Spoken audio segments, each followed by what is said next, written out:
My name's Carl Hinder, and you're listening to the Salon Help Good to Go podcast, the podcast for salon and spa owners who are looking to grow. The only thing stopping you is you. Episode 32. Bullying in the workplace. Now, I'm going to talk to you about bullying. And I'm not going to talk to you about bullying in terms of your staff. I don't mean your staff are being bullied by you, because I talk to salon owners, right? And I'm not even talking about your staff bullying other staff. I want to talk to you about staff bullying you. Now, why would a sales strategy coach, a sales coach, a business coach, that's me by the way, why would I want to talk about this kind of stuff? You know, I'm not a human resources manager. I'm someone who's going to help you develop and grow your business. The reality is, this is such a big problem for some businesses that they can't grow their businesses. I come across it pretty damn frequently with salon owners. I've got staff bullying them, which is hindering their business. When I was researching this, I couldn't find any cases where salon owners or small business owners had taken their staff to a tribunal for bullying. I couldn't find anything from ACAS saying, if your staff are bullying you, get in contact. I couldn't find anything on a website saying, if your staff are bullying you, get in touch because we want to look after you. No, it's like it doesn't exist. But you and I know that it really, really, really does exist, don't we? If your staff are bullying you, if you've had it in the past, if you're going to have it in the future, or maybe you're kind of, after I've mentioned it tonight, you're thinking, actually, Carl, I've never thought of it like that. It is going to affect your business. Of course, it's going to affect your personal happiness, isn't it? And your morale and your ability to get things done. They're going to be undermining you with other staff as well, but they'll undermine your customers, or undermine you in front of your customers, or undermine you through your customers.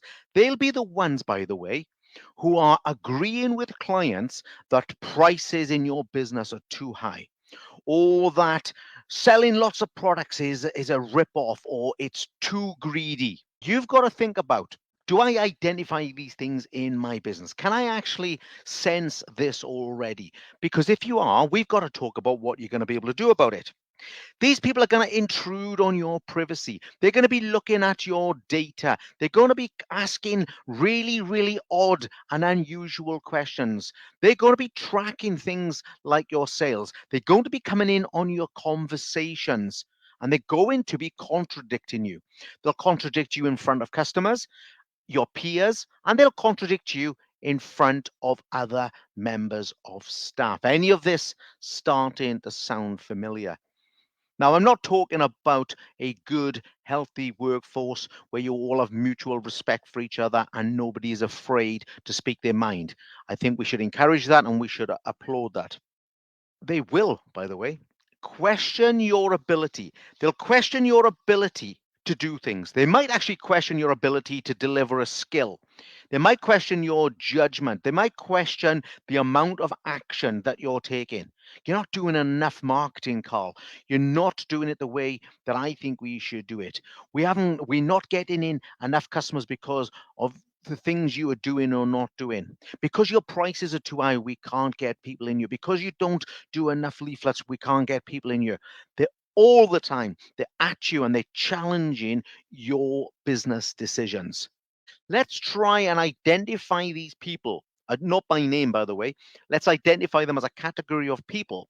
And then let's start thinking about some of the actions. They'll be demanding things, guys. These bullies will be demanding things in your business. Have you ever had the bully that says, I don't use that color range? I only use the one from my last place, and I can't really do a good job unless I have the color range I've been using all my life. I hate these products. Let's change these products. You go and spend another 5,000 quid in getting a new range in, and then maybe then I'll give you some thought on whether I'll give good customer service and start selling them. Now, that's different to you setting up the range and getting the right thing for your client. But you've got to pick up these signals really, really early. People telling you to do marketing offers. When your team are saying, Carl, you've got to start discounting, you've got to get more leaflets out, we've got to do free blow dries with every color, we've got to do more promotional stuff. When they're giving your business away so they can just satisfy their egos that they are busy and that they are of a high standard themselves, they're bullying you and they're affecting your business. You've got to start seeing this, guys. It's damaging your business. And what about deals for clients? How many of you have been subject to that, where a member of staff has come to you and said, oh, this lady's been coming to us for ages, we can't put her prices up, or she's always having colors, can we do a half price one for her this time, or she's maybe not got so much money at the moment, and I know the full ed price, but I'd really like to charge the half ed price. And even worse than that, what about the ones that do it without even asking? The people who are discounting all the time, giving a little bit more discount than they should, and the ones that are taking however much time they want, no matter what you say. My cut and blow dries, 45 minutes to an hour, guys. Why is this girl's blow dries an hour and 15, an hour and a half? Why are her full head foils 2.5 hours? Why are her nails 2 hours long? Because she's bullying you. Now, not everyone in that category. I'm not talking about trainees, people who are coming into the industry. Look, we got to get wise here. You know who these people are. They're going to be the characters who are challenging you on more than one front. I don't mean they will just be trying to get more discounts. They'll be doing lots and lots of multiple things. And the longer time goes on, the more the longer the relationship, I should say, that you have with them, the more liberties they will take. They will keep pushing you and pushing you and pushing you. And all the time, you don't push back, you're accepting it and you're teaching them that you accept what they are doing, and they are escalating themselves. See, they're escalating themselves in terms of importance to themselves. They demonstrate into the rest of the team, if you've got other staff as well, that they are somewhat significant and that they are somewhat important to the business, and maybe in some ways more important than you. So those are the kinds of things you should be looking out for. All right, people who are trying to take control of things, trying to bully you into doing things you never really wanted to do, into products you shouldn't be doing, refusing to do things like retailing, refusing to do things like charging the correct price or rebooking at the right times. People who will challenge you in front of other people, sometimes for no good reason. So you got to identify them, and these are the things that they're doing. And all of the things I've described so far are damaging your business. They are absolutely damaging your business. And when we're in a position where we talk about recessions and inflation and pandemics and all those things, life and business is hard enough already without having people sabotaging you almost to your face. And you are either unwilling, or if you're being bullied, probably, at least for a time, unable to understand the concept and to address it. How and why does it come about? That's what I want you to start thinking about. Why does bullying happen? And it happens in all walks of life, guys. It's not something that our industry is really, really bad at, but we never talk about it, do we? I talk about it to you as a one-to-one, which is why I know this is a big subject. But we never talk about, my staff bullying me, because lots of people would brush that off and say, well, you're the boss, make a decision and get on with it and do it. That's the kind of thing that I would typically say. But this is way, way, way too serious to be just brushing off. When it's more than one incident, when it's more than once every few months, when it's consistent, when it's persistent, and it's undermining you in every shape or form. But why does it start to happen? It starts to happen because you behave in a certain way, particularly early in the relationship. So early in the relationship, you do the friend thing, don't you? You try and motivate them. You want them to be the happiest people on the planet. You want them to be happier than when they were at their last salon. You want them to go away and say how wonderful you are, how lovely you are, and how lovely it is working here, because you don't want them to ever leave, because you know that that damages your business and gives you lots of stress as well. And what happens in essence is you become one of them. Or if you want to look at it the other way around, because you're so pally and lovely and cuddly, they become one of you. There is no difference between you and them. You can't tell where the hairdresser or the therapist stops and the boss starts. You're all doing services together. You're all having a chat over coffee together. You're all perhaps socializing together. You're starting at the same times together. You're all trying to deliver your version of the services together. And I'm not blaming you. I'm not saying that you shouldn't be a nice person. And that thing that made you a nice person probably has gained you a lot of clients, but it's not doing you any favors when it comes to your staff starting to undermine and in many cases bully you. You see, you guys have different responsibilities and they have to understand it, but more importantly, you have to understand it.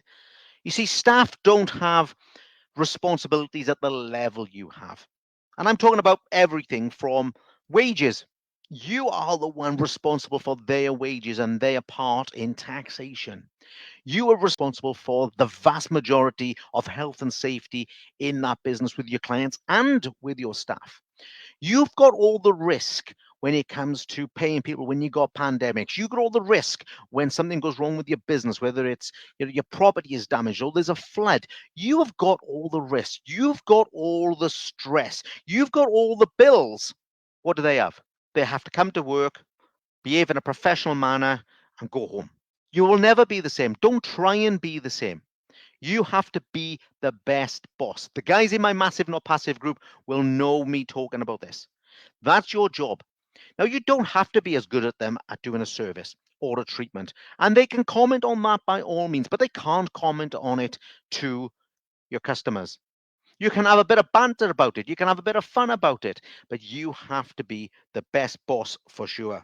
So start off by being their boss. Start off by not being their friend. Don't be there. You'll never be their friend. You've got too many responsibilities, too many risks, too many legal obligations to be operating mentally or physically on the same level as them. There's other signs. Bullying can occur when you share too much of your business with people. Now, I'm not old fashioned on this, and I'm not even talking necessarily about how much money you're taking. I'm a very inclusive business person. I think that we should share all of the important things about your business. And you have to think about it on two levels. You have to think about my job as the salon owner is to deal with the big stuff, right? The macro stuff. I have to deal with Carl, my coach. I've got to deal with the accounts. It's my job to work on what's going on with the cash flow. It's my job to work on what's my marketing strategy for the next year or the next salon that I want to open or my recruitment strategy. That's got nothing to do with your staff. You don't need to share with your staff. And this is the biggest example that I can think of. You don't need to share with your staff that you can't get more staff. This is one huge killer. I can see the messages popping up like hell in a moment. And if they're not, your brains should be whirring when you hear this. Once you start saying to your staff, God, we need more people. I wish I could find someone. Do you know, I just can't get anyone. And they then start saying, oh, it was really busy yesterday. We needed more staff. And you're going, yes, it's so tough. It's so bad. It's so awful.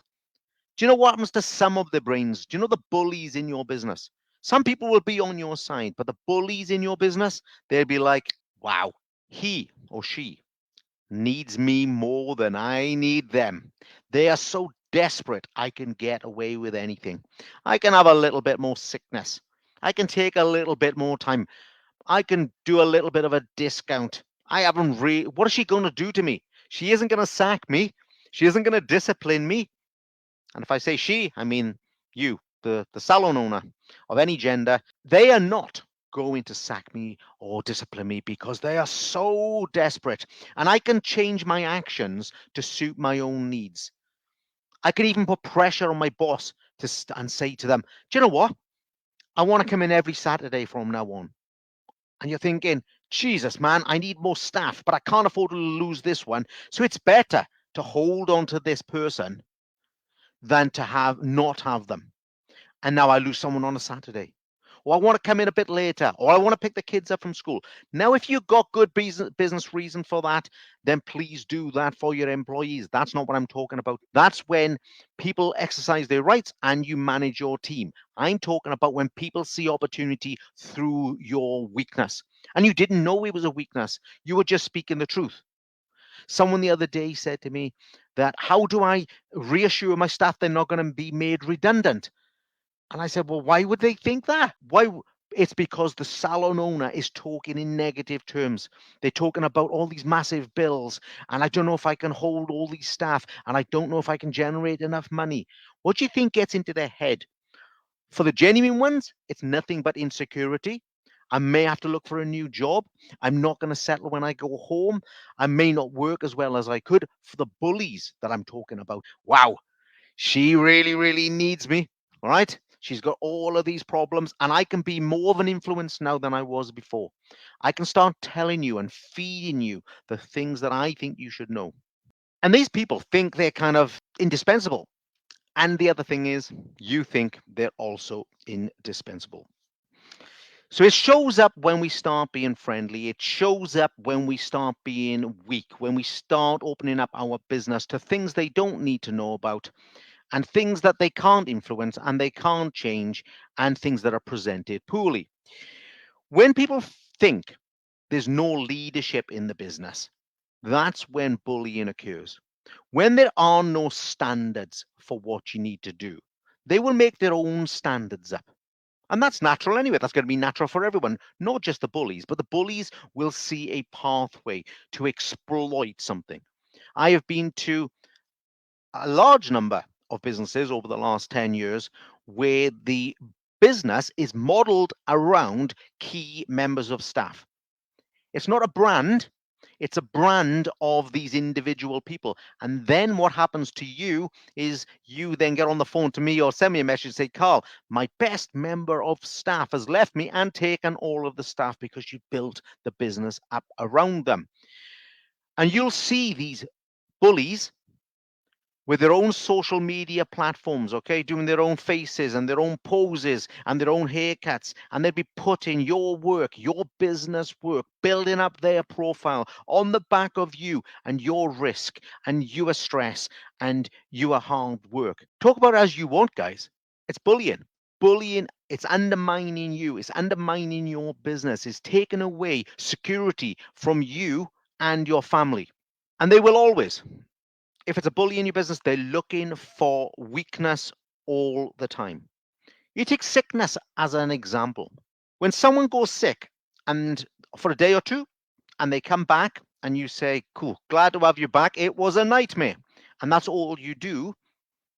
They think, wow, nothing happened. I'll take another day off next month. Or I'll have a long weekend. I'll take a Monday off. I'll go away with my partner and I'll come back on the Tuesday or the Wednesday. And the owner just goes, oh, God, glad to have you back. That sounds good. So I'm going to take advantage of you. That's bullying. When you take advantage of someone, that's bullying, surely. That's abusive. It's abusive in every other walk of life. Why isn't it abusive in our workplace? But it's not necessarily their fault. It's your fault because you have endorsed it. You've said, go off sick, come back, I'll be grumpy for 10 minutes, but I won't interview you. I won't get to the bottom of the absence, and I won't make it clear to you that if this continues to happen, you won't be working here. Often these people, if you want to identify them, have a look around. So these people often can be older people in your business. I mean, older than you. People who either have experience or if don't have business experience, have life experience. Sometimes they are people from other businesses that maybe if you listen carefully, things didn't go so well for them. Maybe that business they were at last time, maybe it was their own business. Maybe it was not quite the success it should have been because of the people they are. Maybe they are people from other businesses, well branded businesses that you have brought in thinking they are now your savior. And they can see that you are so desperate for guidance yourself that they are going to provide the guidance, except you end up working for them. That's what happens in reality. You're still paying the wages, you still got the stress, you still got to do the accounts and spend time with your coach. But you are, in effect, working for them. Okay, let's start talking about what we're going to do about this. What do you do when you're being bullied by someone? Number one thing, in all honesty, do everything you can to remove them from your business. Legally and professionally, I will add. And don't think that if I lose this person, my business will collapse. You are better off taking harsh pain right now, maybe for a short period, than having a slow, lingering, painful demise in your business. You're much, much better off moving someone out. Sometimes you cannot manage a bully. Maybe they're just difficult people to manage, in which case you get yourself some training, guys. But in terms of poor bullies, people who are taking advantage of you all the time, people who have taken advantage of you for a long time, you'll know when I'm talking tonight. Oh my God, it's me. Okay? You're not the bully, you're the victim. Some people tell me this. What I do, Carl, if I've got a bully in my business, or I had bullies in the past, do you know what I did? Sack them all. Don't have them anymore. Yep, I don't have any staff. Don't have that problem. Well, now you also have very limited potential to increase your sales, or to have a financial freedom for the future, or to free up enough time for you to spend with things like your family, or doing hobbies or anything like that, because you have to go to work. Some people can do it because they're doing it in conjunction with a partner. I'm not talking about that tonight. I'm a sales growth coach, guys. Okay. I want you to grow your businesses. So I'm talking to you. I hear people say, just get rid of everyone. I haven't got to worry about the bullying anymore. Well, you don't, but in a way, you've been bullied into giving your business away. And that's the same when you talk about self employed workers. Not all of them. But if you've got two or three people working for you, if you've got one person who comes to you and says, Carl, if you don't make me self employed and give me 50-50, I'm leaving. And you panic, geez, I'm going to have to. They can bully you. They're bullying you into giving them your business. Can you ever imagine going into someone's shop that you've never met and saying, give me some of your business? And that's what they're doing. They're one company saying to you, give me a chunk of give it to me. It's mine. All right, just give it to me. I'm taking it off you. Now, if you want to set up a self employed business so you got rental income and you understand that the rental income is your sales, then fine, do that. And this isn't about self employment. This is about people dictating to you what you need to do with your business, which isn't the best thing for you. When this person, let's say this person is taking, I don't know, £1,000 a week for you, and maybe that's not enough. Okay. But you're now going to, I don't know, rent a chair to them for £200 a week. You've given them £800 of your business. There we go. Off you go. Okay, minus overheads and costs. But even if you take wages out and everything, you're still probably giving them £200 or £300. But the worst thing is not that particular arrangement that day. But what about when you, in a month's time or 6 months' time, want to increase your sales? Let's just say I want to move house, or I want a bigger shop, or I want a flashier car, or I want a racehorse. If I've got a shop with staff, I can go in there and I can say, listen, guys, we're going to pivot. We're going to start doing hair replacement systems. We're going to close nails and we're going to go to laser. We're going to go and become the biggest retailers in the southeast of England. You have the power to increase sales like that. Once you've given your business away to bullies, some bullies, I'm definitely, for the record, not saying the self employed workers are bullies. I'm saying people who are acting in that way are. What are you going to go in that day? You can't say, I'll double in your rent because I want a fast car, okay? Or I want a new house. You're like, I'll just work harder myself. So you're getting bullied into giving your business away, to giving your potential away as well, giving your future away. So when these people are coming to you, either wanting to be self-employed or whether they are just lingering and damaging your business, you don't always have to say yes. And in many, many cases, you have to get rid of them as soon as you can. But what I want you to think about is this. As a business owner, the happiest person in that business has to be you. I know you're going to say, oh, no, it has to be the customer. It doesn't, honestly. And it doesn't have to be a staff either. It has to be you. The person running this business has to be of joy, has to be full of happiness, has to be full of positivity, has to be full of hope and attitude, and have an outlook for growth and development of themselves, okay, and their finances, and a great outlook for the future for them and you, no one else, no one else to start at least. Your job isn't instantly to make the staff the happiest focal point in your business. All the customers, what's the point of having super happy customers with super happy staff doing whatever they want and a miserable boss? That's You're not running your business for that. So if you are being bullied in your business, then please think, well, the first thing I got to do is I got to remove this bully one way or another so I can start to breathe, so I can start to enjoy my business, so I can make the right decisions. And that's all for this week. Thank you for listening to the Salon Help Good to Go podcast. Please take a look in the show notes for some useful links.